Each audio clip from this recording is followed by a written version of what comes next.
Hello friends, welcome back. और आज हम लोग ले रहे हैं चैप्टर 3 बिजनेस स्टडीज़ का, जो कि क्लास 12th में एनसीईआरटी की बुक से हम लोग ले रहे हैं। और इसका टाइटल है बिजनेस एनवायरनमेंट। तो हम लोग ये अभी जो सीरीज़ बना रहे हैं उसमें हम चैप्टर ओवरव्यू समरी ले रहे हैं, जिसको कि हम 5-7-8 मिनट में लगभग कोशिश करते हैं पूरा करने का। और इस तरीके से पूरा बुक का हर चैप्टर का ओवरव्यू आपको बहुत जल्दी मिल जाता है और ये काफ़ी हेल्पफुल रहता है एग्जाम्स वगैरह में। तो चलिए शुरू करते हैं। देखिए, पहले हम इसमें समझेंगे बिजनेस एनवायरनमेंट का मीनिंग क्या है। तो देखिए, बिजनेस जो होता है वो आइसोलेटेड नहीं होता, वो इंटरकनेक्टेड होता है एनवायरनमेंट के बहुत सारी चीज़ों से, बहुत सारे फोर्सेस को।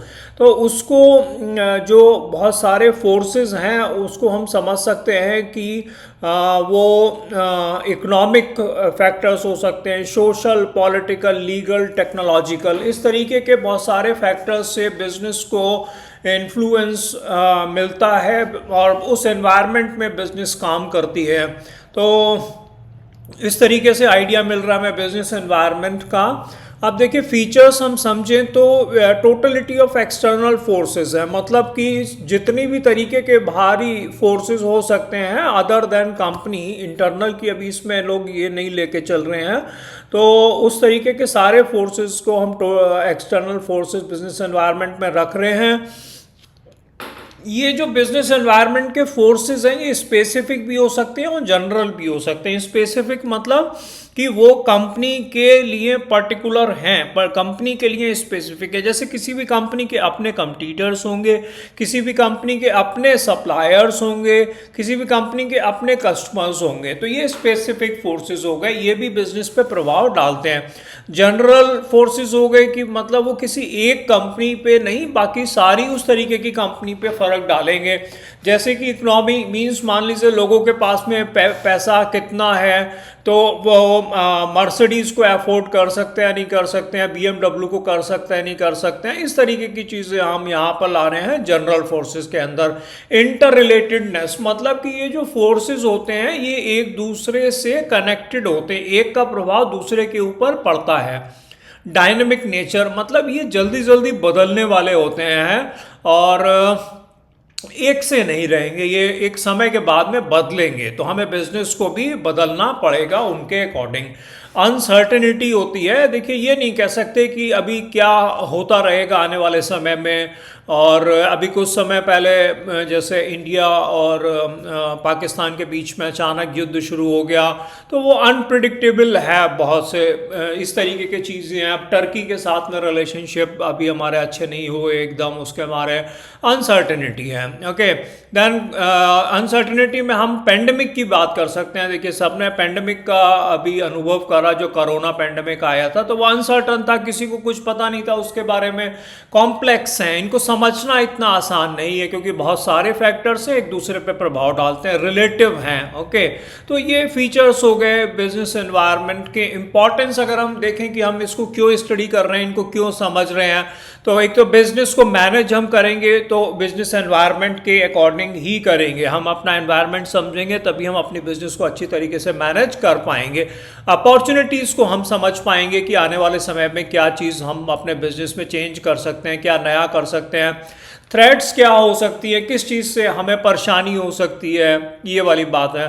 देन यूजफुल रिसोर्सेज के बारे में हमें आइडिया मिल जाएगा, क्या बदलाव होने वाला है और हम उसमें बिजनेस में किस तरीके से फ़ायदा ले सकते हैं।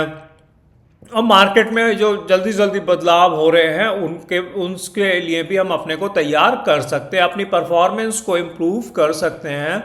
और ये कितने तरीके के हैं, ब्रॉडली अगर क्लासिफाई करा जाएगा तो इकोनॉमी की बात करी जाएगी, किसी भी देश का क्या पॉलिसीज़ हैं, इन्फ्लेशन क्या है, इंटरेस्ट रेट क्या है, इनकम लेवल्स क्या हैं, ये इकोनॉमिक एनवायरनमेंट बनाएगा। सोशल एनवायरनमेंट में है कि भाई उस सोसाइटी में कैसा रहन सहन है, क्या उनके तौर तरीके हैं, सोच समझ है, value, customs, tradition, beliefs, literacy rate etcetera, ये सोशल एनवायरनमेंट हो गया।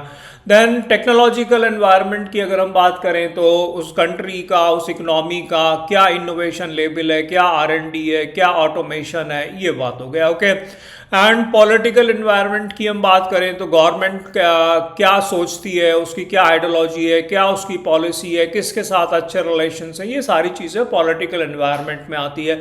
लीगल इन्वायरमेंट मतलब रूल्स रेगुलेशंस क्या बने हुए हैं, क्या बनने वाले हैं, वो बिजनेस पे कैसा फ़र्क डालेंगे, ये लीगल इन्वायरमेंट के बारे में आ जाता है। अब यहाँ पर देखिए ये एक जो बड़ा चेंज हुआ बिजनेस एनवायरनमेंट में गवर्नमेंट की पॉलिसी में 1991 में, एलपीजी जिसको आपने पढ़ा हुआ होगा, जिसको liberalisation, privatisation and globalisation. Liberalisation में ये था कि हमने अपनी बिजनेस को करना आसान कर दिया, मतलब अगर पहले लाइसेंस लेने पड़ते थे तो वो लाइसेंस धीरे धीरे हमने कम कर दिए, दूसरे देशों के साथ में व्यापार करना आसान कर दिया।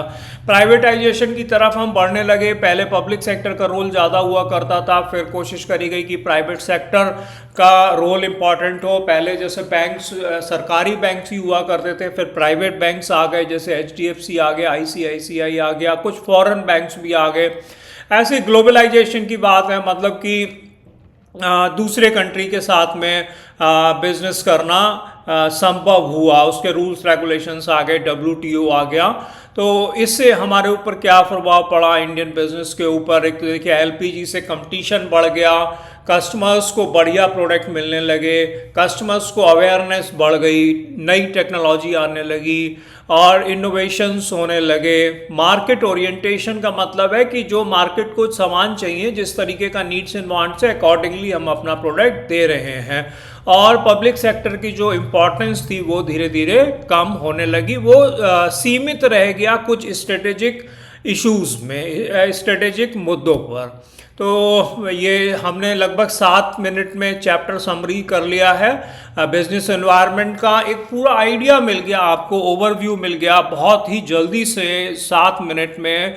और इसको आप 2-3 बार रिवाइज करिए, कम से कम एग्जाम से पहले करिए, टेस्ट से पहले करिए, इंटरव्यू से पहले करिए, और पूरा आपको याद हो जाएगा। आप बुक भी अगर पूरी रिवाइज करना चाहेंगे ना तो प्लेलिस्ट में जाकर रिवाइज करिए, और बड़ी आसानी से आप, मेरे को लगता है कि 1-1.5 घंटे में पूरी बुक रिवाइज हो जाएगी। आप कई बार रिवाइज कर लीजिए, आपको उतना बढ़िया याद होता चला जाएगा। Thank you so much. Kindly subscribe to my channel, please write in the comment box. Thank you so